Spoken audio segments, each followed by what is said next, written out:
It's a new month and a new ban list, and that means one thing. It's time for the top 10 cards to be picking up for July 2024, so let's get started. And we'll begin today's video with the number one card players will be needing moving into the next metagame, and that is none other than Fiend-Smith Engraver. And it should be a surprise to no one that the Fiend-Smith engine has become potentially the most popular engine in all of Yu-Gi-Oh! To date. And given the versatility of the archetype as well as how well it works with other meta decks, we expect to be seeing Fiend-Smith playing well into the future of Yu-Gi-Oh! And since we expect to be seeing this card in almost every meta deck, especially going into the national season, many players are expecting that the prices of Fiend-Smiths will be out of this world. So do be careful picking them up before the North American World Championship qualifier. But for the players looking into the future metagame, Fiend-Smith will most certainly be a meta stay going into the future, much like how the Diet Star and Wanted package has been. So almost every player out there is debating when to bite the bullet and get their pair of Fiend-Smiths so they are secured in the future metagame. And it is for these reasons that Fiend-Smith Engraver is number one on today's top 10 list. And now we cannot mention the Fiend-Smith engine without mentioning the main card they search, and that is Fabled Lori. Now, much like Engraver, Fabled Lori will be seeing massive play and already has actually seen quite the price spike. And that is due to players understanding that Fabled Lori is the main meta call for the foreseeable future in the Fiend-Smith combo. And that is why many players need to be adding Fabled Lori to their collection for their future metagame, as well as it becoming the number 2 card on today's top 10. Now, keeping up with the support coming out of Infinite Forbidden, we have our third card, and that is Perry-Rees Map. Now, Perry-Rees Map has been a card that has been gaining popularity over in the OCG, and that is because the newest archetype in Infinite Forbidden, Whitewoods. Given that the map adds monsters with 0 attack and all of the Whitewoods monsters are 0 attack stats, as players test the different versions of the Whitewoods, many are realizing that the map adds insane consistency to the combo line and are resorting to that as a means to search out the Whitewoods creatures. And now, whether it's the toy box build or the runic build, consider picking up Perry-Rees Map for the future metagame. And now with OCG returning a fan favorite to their metagame, many TCG players are hoping the same happens here, and that is none other than Heavy Storm. And now Heavy Storm is a card that many players have been either holding in their collections or picking up recently, and that is because the OCG has just recently unbanned it, and that honestly is probably not a surprise to many players. And TCG players are in high hopes that Konami follows suit with this ban list as well. And that is why many players should go out and at least equip themselves with one copy of Heavy Storm for the time that it finally does come off the list. And if you too want to see Heavy Storm unbanned, smash that like button. I want to see the fans out there that want to wipe out all the back row. So number 4 on today's list is Heavy Storm, and we hope to be seeing this card in the future of the TCG. And now that leads us to our halfway mark on today's top 10, and that is number 5, which will drive many players crazy, and that is Power Sync Stone. And to the players out there that think this looks a little too familiar, that's because it is. This is actually the gem that is on the staff of the monster in Mystic Mine. So if you love Mystic Mine, you're gonna love this. Each time a monster effect is activated, you place 1 Spellstone counter on this card, and it has a maximum of 2. But while this card has 2 Spellstone counters on it, no player can activate monster effects on the field, as well as all their monster effects that are face up are negated. So to the players out there that love having all their combos interrupted, I'm very sorry, because this card is going to be looked at. And that is because players are actually able to establish a full board, activate the Power Sync Stone, and then just watch the opponent squirm. And then on top of that, many players are realizing once the opponent activates effect, and then they have an effect in response or activate a hand trap, that is immediately 2 counters already on the Power Sync Stone, thus cutting off all monster effects for the remainder of the turn. So if you have effects that can go off immediately in the beginning phases of the opponent's turn before they have a chance to play, their face-up monster effects will not be able to be activated for the entire turn. And that is why Power Sync Stone is an important card for players to be looking at going into the future metagame. And now, as the fan favorites keep getting even better, we have number 6, and that is Phantom of Yubel. And again, Not only is this deck a fan favorite archetype, but it keeps topping tournaments over and over again. And honestly, this is not going to stop. So not only does Yubel play a little bit differently than most of the meta decks, which is why a lot of players actually grown to love it, but there's actually a huge theory that we might get even more support in the future with Supreme Darkness, the latest OCG pack that soon will be leaking out its contents. Many players are actually kind of theorizing this might be even more support for Supreme King Jaden, and that is potentially even some more Yubel support. And even without Supreme Darkness in the future, many players are realizing that Yubel is getting better and better, and with the Fiend Smith combo that is actually being incorporated into many Yubel decks, we are actually seeing Yubel contend far into the future meta games, and this looks like a trend that will still be kept in the TCG. So to the players out there that are fans of Yubel and have been on the sidelines of picking up the Phantom, now might be the time, because much like Yubel itself, this deck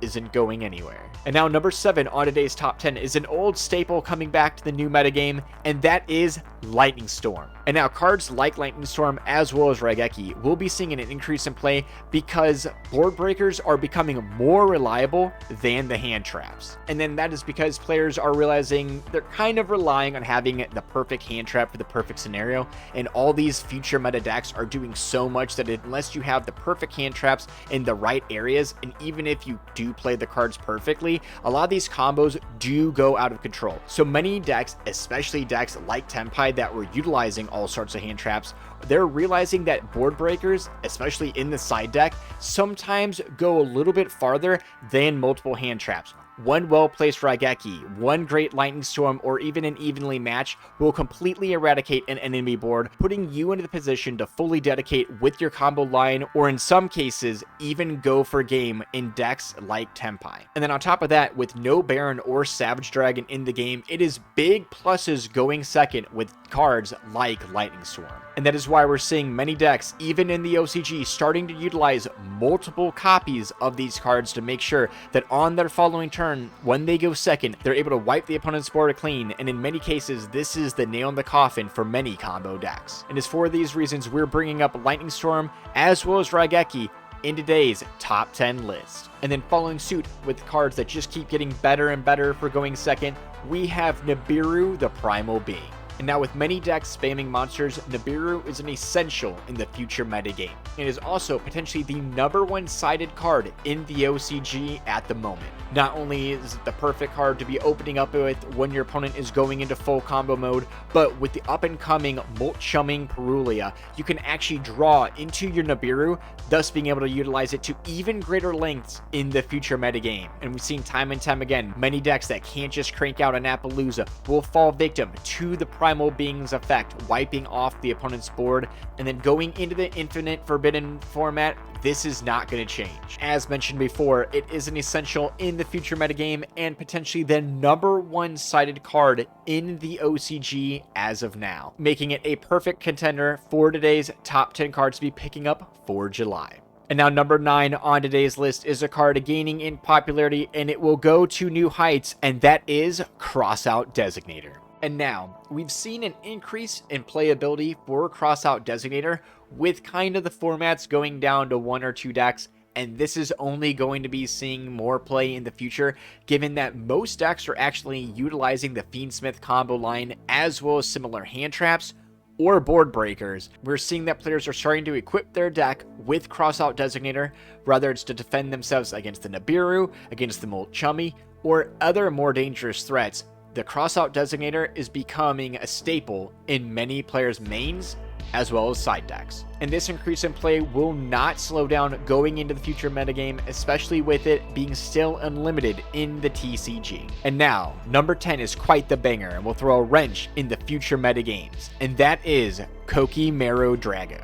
And now, with the Tenpai Dragons on the rise, we're seeing many old school dragons make a return, and that is the case for the Kokimero Drago. And now with Whitewoods, as well as Fiendsmith utilizing light creatures, as well as many meta decks already using darks, many Tenpai players are realizing that side decking Kokimero Drago and special summoning it off the Heretic Seal will almost certainly lock the opponent out of most of the combo line, given that many of these future combos deal with lighter dark creatures. So if these decks are not prepared to be dealing with the Kokimero Drago, this might be an early GG. So the Dragon players out there need to equip themselves with Kokimero Drago going into the Infinite Forbidden format. And now, before we go on to the notable mentions, if you liked any of the cards we mentioned here, drop that subscribe button and get notified about the content as it drops, and do not be left behind or out of the loop. But now let's get to the notable mentions. And now the first card on today's notable mentions is a fan favorite, and that is Fantastical Dragon Phantasmic.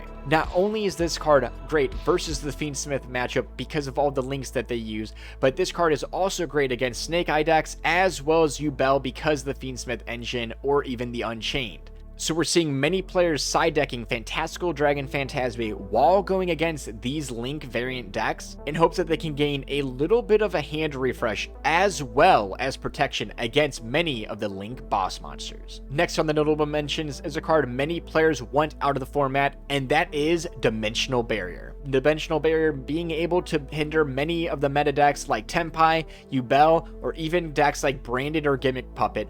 Dimensional Barrier will probably be staying a little bit longer in the metagame, so players banking on its removal will probably be a little bit disappointed in the future ban list. Next up on the list, and kind of following suit with the Supreme King Jaden support, is Super Polymerization. And now we're seeing Super Polymerization just being an all-around good card in many of the side decks right now, and with many meta decks putting easy targets on the board, Super Polymerization is just kind of a go-to in many players' side decks. Not only is a board breaker, but is a form of interruption if you're going first. And then again, as we mentioned, with the theory of Supreme King Jaden support coming down the pipeline, Super Polymerization might be a prime target for cards to potentially search it or have some form of interaction with this card in the near future. And now with the Fiendsmith combo line being included in almost every single meta deck, we're seeing the inclusion of Exceed monsters like High King Caesar. And High King Caesar, kind of a card we've already been seeing gaining in popularity since the Unchained matchup. We're actually seeing its return in many Fiendsmith decks, including that mixed with Yubel. And now I know we're seeing a ton of hype with rank 6s pretty much across the board, and given that this Fiendsmith engine is so versatile, we're seeing High King Caesar splashed in a majority of decks that utilize the Fiendsmith engine. And now we saw their return over in the OCG, and hopefully this will follow here, and that is Dragon Ruler Blaster, Redox, Tidal, as well as Tempest. And now these cards are notable mentions in today's top 10 because we saw over in the OCG every single Dragon Ruler went to semi-limited. So if you're interested in mixing these into any of your decks, perhaps even Kashtira, then you might want to be making sure that you have your copies available in case they go to 2. And now the last card on the notable mentions is a card mentioned here time and time again on the channel, and that is Deck Lockdown. With Floodgates like Skill Drain on the chopping block, many players are looking to substitute it in the near future, and Deck Lockdown is a prime choice. Once you set up your first turn, you activate Deck Lockdown, and then neither player can special summon from the deck or add from the deck to the hand. And given we're seeing Fiendsmith combo lines as well as other combo lines, all including cards adding from the deck to the hand, Deck Lockdown is an instant go-to for many players in the future. And that is why this is the final call for the players out there. If you don't have your Deck Lockdowns, now is the time to get them. And now, if you don't think Deck Lockdown is the go-to, or if you think we missed anything on the notable mentions, please comment it down below. I love to see what other players are utilizing in the future formats or have planned to combat the meta. And many players have a lot of crazy ideas, especially going into the Banlist season, and I think you will be extremely surprised at our picks on the list. So go check out our Banlist prediction for July 2024 and see if we nailed it. But guys, as always, most importantly, stay safe, have a good night, and suck it, nerds.